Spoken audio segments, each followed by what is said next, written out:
연초에 일이 벌어진 데 대해서 유감으로 생각합니다.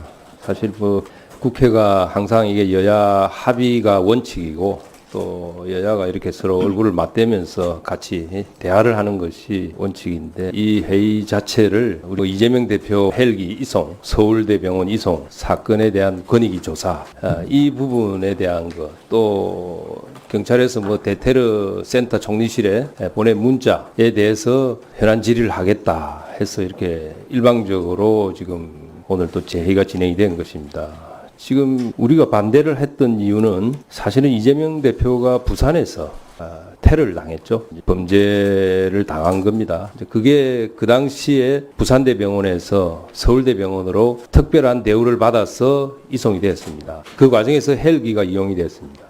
그러면 부산대병원 관계자도 모두 공무원이고 서울대병원 관계자 모두 공무원이에요. 거기다가 소방공무원, 경찰공무원 모두 공무원입니다. 그 모든 공무원들이 하나같이 특별한 대우를 해가지고, 사실 우리 부산, 울산, 경남에서는 최고의 병원이고 전국에서 외상센터 최고의 병원인 부산대병원에 갔는데도 불구하고 거기도 못 믿겠다 해가지고 서울대병원으로 특별한 대우를 받고 이송이 된 겁니다. 헬기를 이용해서 특혜를 받았죠. 그다음 그거 전부 세금으로 간 거 아니에요. 그러면 거기에 대해서 조사해달라고 권익위에 신고가 됐으면, 권익위는 공무원들이잖아요. 권익위가 조사할 수밖에 없고, 권익위가 직무유기가 아니라면 조사를 해야 되고, 조사를 안 하면 직무유기가 되는 거예요. 그럼 이 조사하는 거를 그냥 뒀다가 조사가 끝난 다음에 조사가 잘 됐느냐 못 됐느냐를 가지고 우리 정무위에서 불러가지고 권익위를 질의도 하고 답변도 받는 것이 맞는 거지. 이미 조사가 시작된다는 데를 불러서 그래 한다면 결국 조사를 방해하거나 조사에 정치적인 압력을 넣기 위한 것이 아니냐. 그래서 제가 반대를 한 겁니다. 이 회의는 지금은 시점이 아니다. 조사가 끝난 다음에 하자. 제가 그렇게 한 거죠. 근데 그거를 합의가 안 된다고 해서 일방적으로 이렇게 앉아가지고 여러분들끼리만 이렇게 회의를 하겠다고 하면,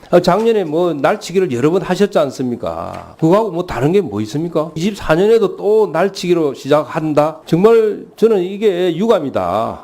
그래서 제가 오늘 우리 의원들 참석하지 말고 내가 가서 그 설명을 하고.